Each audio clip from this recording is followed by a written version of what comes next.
अस्सलाम अलैकुम। जब डेलिसे सिर्फ 8 साल की थी तो उसकी माँ ने उसे बताया कि वो अपना घर छोड़कर इंग्लैंड चले जाएंगे। डेलिसे की वालिदा ने वजाहत करते हुए कहा, आपके वालिद को काम तलाश करना चाहिए ताकि हम आपके दादा दादी और आपकी आंटी की कफालत के लिए रकम भेज सकें। नौजवान लड़की मनीला में अपना घर छोड़ना नहीं चाहती थी, जो कि फिलिपाइन का एक बहुत बड़ा शहर है, और जब उसकी वालिदा ने इसे यह खबर सुनाई तो इसे बहुत दुख हुआ। लेकिन मेरे तमाम दोस्तों का क्या होगा? डेलिसे ने पूछा। मैं इंग्लैंड में किसी को नहीं जानती और मैं अकेली हूँगी। इसकी वालिदा ने डेलिसे को यकीन दिलाया कि ये उन तीनों के लिए एक दिलचस्प मुहिम जोई वाली बात होने वाली है, और जब वो इंग्लैंड में स्कूल शुरू करेगी तो डेलिसे बहुत से नए दोस्तों से मिलेगी। डेलिसे को अपनी माँ के मेहरबान अल्फाज पर यकीन नहीं आया। इसे अपना घर पसंद था और वो स्कूल जाना पसंद करती थी, जहाँ वो तमाम असातिज़ा को जानती थी और उसके बहुत से दोस्त पहले से ही थे। मुझे समझ नहीं आ रही कि हमें इंग्लैंड क्यों जाना पड़ेगा, डेलिसे ने एक रात पहले सोचा जब खानदान ने जाना था। मैं इंग्लैंड के बारे में कुछ नहीं जानती। मुझे अंग्रेजी भी ज्यादा नहीं आती और मैं बिल्कुल अकेली हो जाऊंगी। इस आखिरी एहसास ने नौजवान लड़की को मजीद उदास कर दिया और उसने दिल से ख्वाहिश की कि वो मनीला में अपनी आंटी अपने दादा दादी के साथ रह सके। सफ़र बहुत लंबा था और दिल्ली से बड़े हवाई जहाज़ और हवाई अड्डे पर भागने वाले तमाम लोगों से मगलूब थी। जब खानदान आखिरकार इंग्लैंड पहुंचा तो सब कुछ अजीब सा लग रहा था और इसे यकीन था कि हर कोई इसकी तरफ देख रहा है। बर्मिंघम के शहर की इमारतें बड़ी और सुरमई थीं और डेलिसे को घर जैसा बिल्कुल भी महसूस नहीं होता था।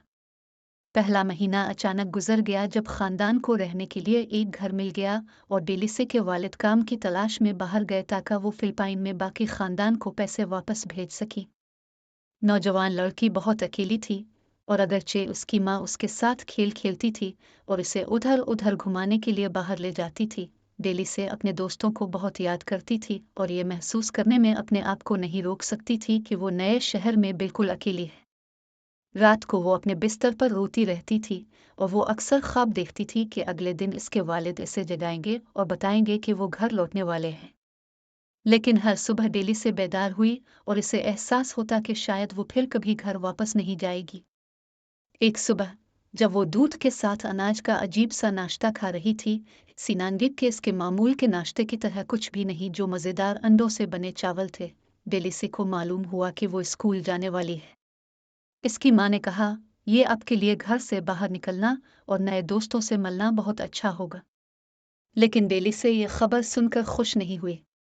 इससे घर वापसी पर अपने दोस्तों की याद आती थी और अगरचे वो घर से ज्यादा बाहर निकलना चाहती थी, लेकिन वो स्कूल जाने से डरती थी क्योंकि वो किसी को नहीं जानती थी। डेलिसे ने बहुत सारे बच्चों को देखा था जब उसने और उसकी वालिदा ने बर्मिंघम शहर की सैर की थी, लेकिन किसी ने भी इससे बात नहीं की थी और वो ज्यादा अंग्रेजी नहीं बोलती थी जिसके बारे में इसे मालूम था कि उसे स्कूल में मुश्किल पेश आएगी। जब सुबह हुई, डेलिसे ने यह बहाना करने की कोशिश की उसे बुखार है और वो स्कूल के लिए बहुत बीमार है, लेकिन इसकी माँ हमेशा बता सकती थी कि डेलिसे कब ड्रामा कर रही थी और इसलिए उसे कपड़े पहनने और अपना नाश्ता करने पर मजबूर किया गया। डेलिसे और उसकी माँ स्कूल के दरवाजे तक हाथ में हाथ डालकर चलती रहे, जहाँ उनकी मुलाकात मिसेज मरी नामी एक उस्तानी से हुई।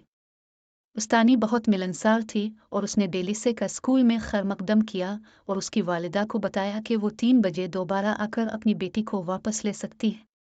सुबह एक धुंधले अंदाज में गुजरी जब डेलिसे का तारुफ मजीद असातिज़ा और बहुत सारे बच्चों से हुआ जिन्होंने मुस्कराकर हेलो कहा।